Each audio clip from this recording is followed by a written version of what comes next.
Hi everyone. Today we are going to study complete graph. So what is a complete graph?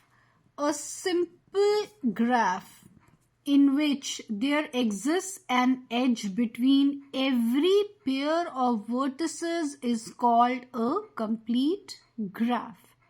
That means every vertex is connected to every other vertex of the graph through a direct path. Let's see the example of complete graphs. So basically here you can see complete graphs of 2, 3, 4 and 5 vertices.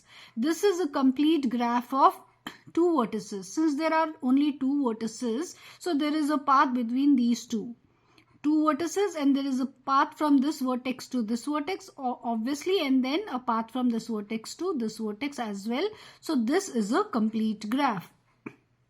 Now let's look at this complete graph of 3 vertices. There are 3 vertices and there is a path from every vertex to every other vertex. Now if I label these 3 vertices as V1, V2 and V3. So you can see that there is a direct path from V1 and V2. There is a path from V1 and V3. There is a path from V2 and V3. So total we have 3 vertices, and all 3 vertices are reachable from all other vertices. From V1 you can reach V2 and V3. From V3 you can reach V1 and V2. From V2 you can reach V1 and V3. So that means every vertex is connected to every other vertex through a direct path. That means there exists an edge between every pair of vertices. Basically, direct path means that if V1 and V2 have a direct path, that means they have an edge between them.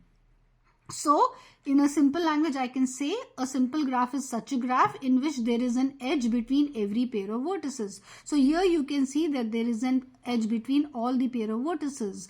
3 vertices V1, V2, V3. There is an edge between V1, V2, V1, V3. Then there is an edge between V3, V1, V3, V2. And then there is an edge between V2 and V3. Now let's look at this complete graph of 4 vertices. Now let's label them V1, V2, V3 and V4. So in order to declare it a complete graph, we must find an edge between every pair of vertices. So total there are 4 vertices here. There is an edge between V1 and V4. There is an edge between V1 and V2. There is an edge between V1 and V3. So V1 has an edge with all other vertices. Now let's check for V2. There is an edge between V2, V1 obviously. There is an edge between V2, V4. There is an edge between V2 and V3. That means V2 has an edge with all other vertices. There is an edge between V2 and all other vertices of the graph. Now let's check for V3. There is an edge between V3 and V1. There is an edge between V3 and V2. And there is an edge between V3 and V4. So that means there is an edge between V3 and all other vertices of the graph. Now the last vertex is vertex V4. So here you can see there is an edge between V4 and V1. There is an edge between V4 and V2. There is an edge between V4 and V3. That means there is an edge between V4 and all other vertices of the graph. So it clearly states that there is an edge between all the pair of vertices in the graph. Hence this is also a complete graph. Now finally let's look at a complete graph of 5 vertices. This is a complete graph of 5 vertices. First of all, let's label them V1, V2, V3, V4 and V5. So this is a graph of 5 vertices. Let's start with V1. There is an edge. In total there are 5 vertices. So we'll start with V1. There is an edge between V1 and V2. There is an edge between V1 and V5. There is an edge between V1 and V3.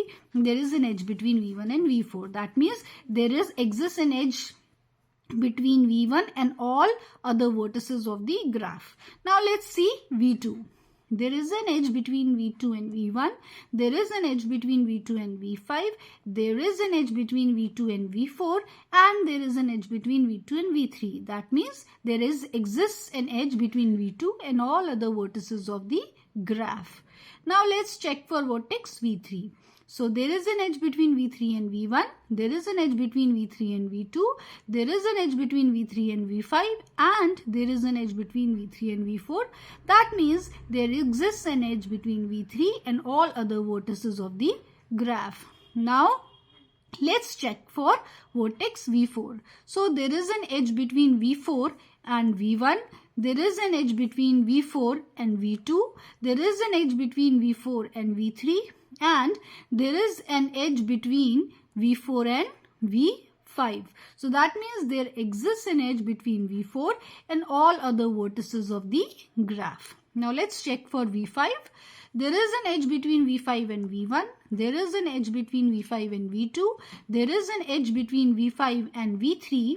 And there is also an edge between V5 and V4. So for V5 also we can say that there exists an edge between V5 and all other vertices of the graph. Hence I can say that in this graph there exists an edge between every pair of vertices. Hence it is a complete graph, because this is what the definition says, that a simple graph in which there exists an edge between every pair of vertices is called a complete graph. But the condition is that it should be a simple graph. That means there should be no self loops, there should be no parallel edges. So such a graph which is a simple graph and then there exists an edge between every pair of vertices in that graph is called a complete graph. And here we have seen among these graphs of 2 vertices, 3 vertices, 4 vertices and 5 vertices,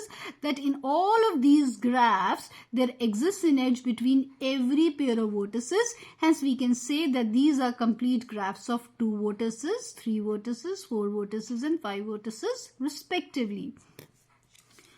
A complete graph is also referred to as a universal graph or a clique. So if somewhere you find the word universal graph or clique, you should not get confused and you shouldn't think that we have not studied this, because the universal graph or a clique is same as a complete graph. Now since every vertex is joined with every other vertex in a complete graph through one edge, so the degree of every vertex is n minus 1. What does n represent here? N represents the number of vertices. If n is the number of vertices in a complete graph, then the degree of every vertex is n minus 1 in a complete graph G of n vertices. Now let's check this in these graphs itself. Now here you can see in this particular graph n is 2, because we have how many vertices? We have 2 vertices. Now let's, as per the definition, the degree of every vertex here should be n minus 1. If n is 2, so 2 minus 1 gives you 1. That means degree of V1 should be what? Degree of V1 should be 1, which is 1 here. Then degree of V2 should also be 1, which is 1 here. So for every graph having n vertices, the degree of every vertex is n minus 1. So if there are 2 vertices here, degree of V1 and V2 is 1, which is n minus 1. Let's check for this also.